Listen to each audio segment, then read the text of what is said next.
और प्रेगनेंसी में कॉम्प्लिकेशन आ सकते हैं और डिलीवरी में भी कॉम्प्लिकेशन आ सकते हैं। बच्चे को अगर किसी भी तरीके की दिक्कत हुई तो डॉक्टर फटाफट नॉर्मल डिलीवरी का वेट नहीं करते हैं, सी सेक्शन करते हैं। हाय फ्रेंड्स, नमस्कार। मैं रेशु आप सबका एक बार फिर से बहुत बहुत स्वागत करती हूँ आज के इस नए वीडियो में। आज का वीडियो ना आप सबके लिए इतना ज़्यादा ज़रूरी है कि आप सबकी आंखें खोल देगा। कैसे, मैं बताती हूँ ना कैसे। ऐसे कि अगर आज का वीडियो आपने देख लिया तो आपकी सिजेरियन डिलीवरी होगी ही नहीं। मतलब कि सिजेरियन डिलीवरी से आप पूरे तरीके से बच जाएंगे। बचना चाहते हो ना तो इस वीडियो को कंप्लीट देखिएगा, क्योंकि आज के इस वीडियो में मैं आपको बताने वाली हूँ कुछ ऐसी गलतियां आपकी जो 100% सिजेरियन ही करवाती हैं। नॉर्मल डिलीवरी तो फिर कोई भी आ जाए, हो ही नहीं सकती। ऐसी कुछ चीजें आज मैं इस वीडियो में आपको बताने वाली हूँ जो आपको पहले ही पता चल रही है ना, तो आप इन सबको फिर अच्छे से संभाल लेंगे, इन चीज़ों को सुधार लेंगे और सिजेरियन से बच जाएंगे। नॉर्मल डिलीवरी के चांसेस को आप बढ़ा लेंगे। तो मतलब ये वीडियो टोटली आपकी आंखें खोल देने वाला वीडियो है, तो इस वीडियो को आप ध्यान से देखिएगा, पूरा जरूर देखिएगा। और अगर अच्छा लगे तो लाइक जरूर कर दें। अभी नहीं कह रही, बाद में कर दीजिएगा, कोई दिक्कत नहीं, ठीक है। और इस तरीके के हेल्पफुल वीडियो देखने के लिए सब्सक्राइब भी कर लीजिएगा। अभी नहीं कह रही हूँ, बाद में कर लीजिएगा, कोई दिक्कत नहीं। तो चलिए फिर स्टार्ट करते हैं जल्दी से आज का वीडियो। तो फ्रेंड्स, आप सच्ची में अगर चाहती हो कि आपकी सिजेरियन डिलीवरी ना हो तो आपको पहली चीज जो ध्यान रखनी है वो है पानी। आप सोच रहे हो कि पानी? हाँ जी, सबसे पहली चीज आपको ध्यान देनी है वो है पानी। पानी की कमी आपको अपने शरीर में नहीं होने देना है। ठंडियों का टाइम आ गया है, आप लोग आलस कर जाते हो, प्यास ही नहीं लग रही है, क्यों पानी पियो, मन ही नहीं कर रहा है, क्यों पानी पियो। और ऑब्वियसली नेचुरली ही क्या होता है कि सर्दियों में प्यास नहीं लगती है, पानी पीने का मन नहीं करता है। अभी मैंने भी 2 घंटे से पानी नहीं पिया है। अभी ये वीडियो फिनिश करके मैं भी कम से कम 2 गिलास पानी पी के आती हूँ। तो आप लोग ने भी अगर अभी पानी नहीं पिया है दिन भर से, तो अब याद आ गया है ना, आप लोग भी जाइए जल्दी से और थोड़ा हल्का गुनगुना पानी पी कर आइए, ठीक है। पहले वीडियो को पूरा देख लीजिए, उसके बाद सारी चीजें तो समझ लीजिए। तो फ्रेंड्स, अगर आप ये अपनी गलती सुधार लेते हो, पूरे दिन भर में 6 से 7 गिलास बल्कि 8 गिलास पानी पी लेते हो, तो आपकी प्रेगनेंसी में आपको पानी की कमी नहीं होगी। घर में जो आपका बच्चा रह रहा है नन्ना सा मुन्ना सा, तो उसके चारों तरफ जो पानी होता है उसमें भी कमी नहीं आएगी, क्योंकि अगर उसमें कमी आ गई तो बच्चे के लिए तो ये मुसीबत बनी जाती है, साथ में डिलीवरी के लिए भी मुसीबत बन जाती है। क्योंकि अगर घर में पानी कम होता है तो सिजेरियन डिलीवरी होती है, बच्चा भी घर में कमज़ोर रह जाता है। तो इसीलिए प्लीज़ आप ये गलती बिल्कुल ना करें, अपनी प्रेगनेंसी में पानी की कमी ना होने दें, ठीक है। 7 से 8 गिलास पानी जरूर पिए। ठंडियों का टाइम है तो हल्का गुनगुना पानी आपको पीना चाहिए। ठंडा पानी अवॉइड करना चाहिए, मतलब ठंडा पानी नहीं पीना चाहिए। इससे आपकी नसों में सूजन आ सकती है, दर्द बढ़ सकता है और दिक्कत पैदा हो सकती है नॉर्मल डिलीवरी में। तो हल्का गुनगुना पानी ही आपको पीना चाहिए ठंडियों में। दूसरी चीज़ है, जो भी डॉक्टर आपकी प्रेगनेंसी के टाइम पे अल्ट्रासाउंड करवाने को बोलते हैं, टेस्ट करवाने को बोलते हैं, आपको जरूर करवाना चाहिए। अगर आप ये मिस कर जाते हो तो मैं बताती हूँ क्या होता है। फ्रेंड्स, अगर आप अल्ट्रासाउंड मिस कर जाते हो, कोई भी टेस्ट मिस कर जाते हो, तो इससे डॉक्टर को आपकी प्रेगनेंसी के बारे में कुछ भी पता ही नहीं चल पाता है। आपको क्या कॉम्प्लिकेशन हो रहे हैं, क्या दिक्कत हो रही है, घर में बच्चे को क्या दिक्कत हो रही है, कुछ डॉक्टर पता ही नहीं कर पाती है। फिर जो नतीजा होता है वो फिर आपके हाथ में नहीं रहता है। इसीलिए मेरी आप सबसे रिक्वेस्ट है कि जो भी डॉक्टर अल्ट्रासाउंड कराती है, टेस्ट कराती है, आप ज़रूर करवाइए। आप अगर जैसे कि कई लोग हैं जो अफोर्ड नहीं कर पाते हैं, काफ़ी महंगे होते हैं, तो आप गवर्नमेंट में करवाइए, लेकिन करवाइए ज़रूर, ठीक है। ये आपके बच्चे के लिए बहुत ज़्यादा ज़रूरी होते हैं। बच्चे में कोई प्रॉब्लम हो रही है, डिफेक्ट हो रहा है, कोई भी दिक्कत हो रही है, आपकी प्रेगनेंसी में कोई भी दिक्कत हो रही है, डॉक्टर को टाइम पर पता चल जाता है और वो टाइम पर इन चीज़ों को सही करने की भी कोशिश करती है और सही कर भी लेती है। लेकिन जब डॉक्टर को पता ही नहीं चलेगा, क्योंकि आपको पता है कि बच्चे को केवल अंदर कैसे देखा जा सकता है, केवल और केवल अल्ट्रासाउंड से। तो डॉक्टर ऊपर से तो पता कर नहीं सकती कि बच्चे के साथ अंदर क्या हो रहा है, कैसी बच्चे की ग्रोथ है, सब कुछ अल्ट्रासाउंड से ही क्लियर होता है। और जो बाकी आपकी प्रेगनेंसी हेल्थ है एंड बच्चे में क्या दिक्कत है, वो भी केवल और केवल टेस्ट से क्लियर होता है। तो आपको अपने प्रेगनेंसी के टाइम पे रूटीन चेकअप, अल्ट्रासाउंड और टेस्ट वगैरह ज़रूर करवाने चाहिए, क्योंकि कई महिलाएं नहीं करवाती हैं, फिर एंड टाइम पे कुछ भी उनके वश में नहीं रहता है। जैसे कि क्या होता है कि डॉक्टर आपकी प्रेगनेंसी से अनजान रहते हैं, लास्ट टाइम पर कई बच्चों की जान चली जाती है, या कई बच्चे विकलांग पैदा होते हैं, डिफेक्ट के साथ पैदा होते हैं।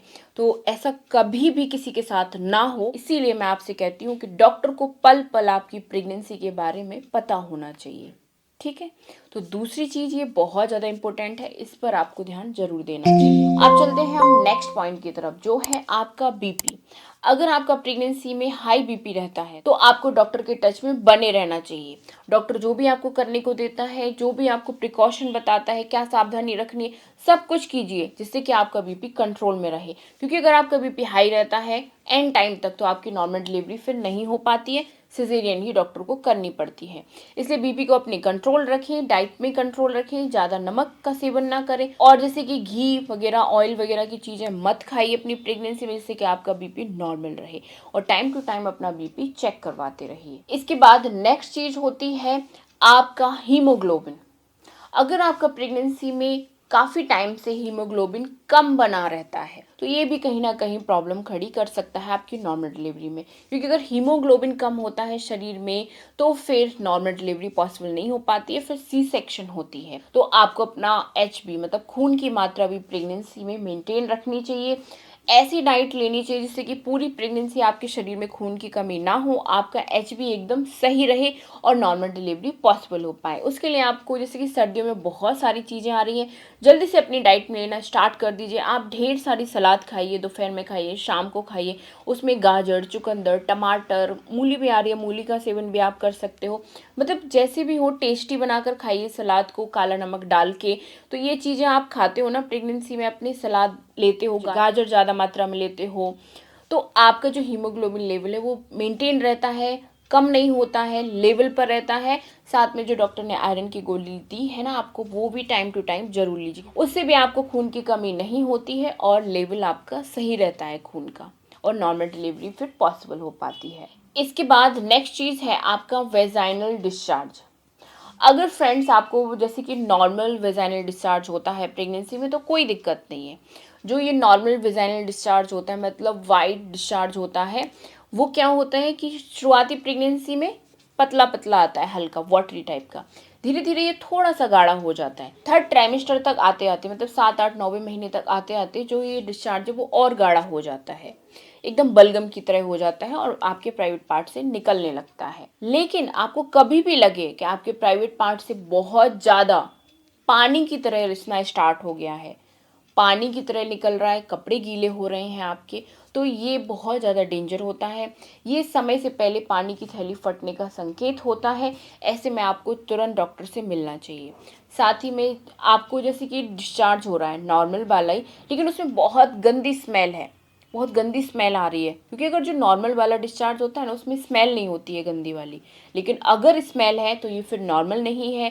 और आपको प्राइवेट पार्ट में इचिंग है बहुत ज़्यादा, आपको जलन होती है, यूरिन पास करते टाइम आपके पेट के निचले हिस्से में दर्द होता है, तो ये इन्फेक्शन के लक्षण होते हैं। ऐसे में आपको डॉक्टर से मिलना चाहिए, क्योंकि प्राइवेट पार्ट का जो इन्फेक्शन होता है वो सीधा बच्चे तक पहुँचता है, बच्चे पर अटैक करता है, और प्रेगनेंसी में कॉम्प्लिकेशन आ सकते हैं और डिलीवरी में भी कॉम्प्लिकेशन आ सकते हैं।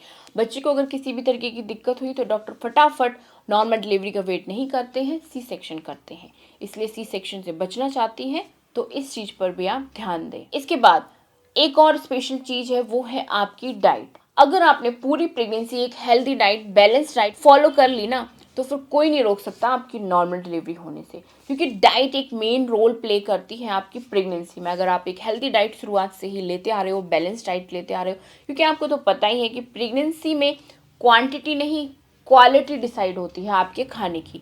आप कितना ज़्यादा खा रहे हो ये मैटर नहीं करता है, ये मैटर करता है कि आप क्या खा रहे हो। मतलब कि कहने का मेरा यही है कि आपको जो भी खाना है प्रेगनेंसी में बहुत ज़्यादा हेल्दी वाला खाना है। चाहे आप इतना खाओ, जरूरी नहीं इतना खाओ, इतना खाओ, लेकिन हेल्दी खाओ उसको। ये नहीं जंक फूड उठा लिया, फास्ट फूड उठा लिया आपने, जो मर्जी वो उठा लिया, जो आपकी जीभ ने चाहा वो उठा लिया। ऐसा नहीं करना है आपको। जो भी खाना है हेल्दी खाना है, क्योंकि आपको प्रेगनेंसी के टाइम पे अपने लिए नहीं अपने बच्चे के लिए खाना होता है।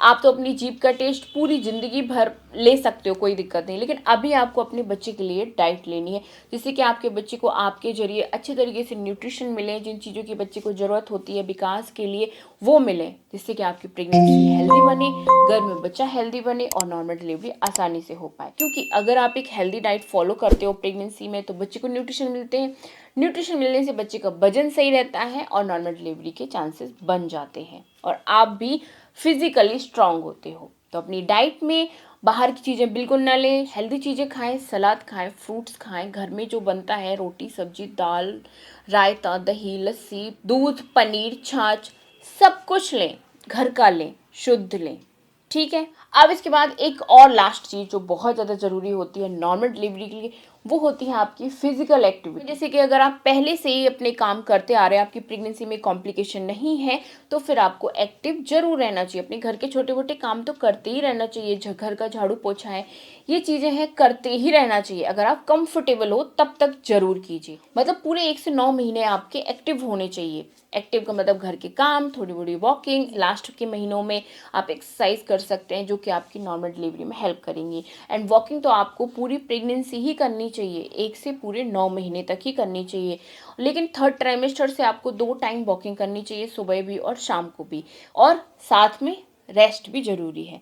तो हर दिन आपको 2 घंटे का टाइम निकालना है और रेस्ट करना है। एक्टिविटी भी ज़रूरी है एंड रेस्ट भी ज़रूरी है। तो आप इन सारी चीज़ों को ही अपनी प्रेगनेंसी में ध्यान रख लेते हो तो आपकी 100% नॉर्मल डिलीवरी होगी, सिजेरियन से आप दूर रहोगे। ठीक है फ्रेंड्स, सो आई होप ये वीडियो आपके लिए काफ़ी ज़्यादा हेल्पफुल रहा होगा। तो एक लाइक तो बनता है ना, चैनल को सब्सक्राइब करना भी बनता है। मिलती हूँ आप सबसे अब नेक्स्ट वीडियो में। ऐसे ही मुस्कुराते रहिए, अपना ध्यान रखिए, प्रेगनेंसी को अपनी एंजॉय कीजिए। Bye bye, thank you.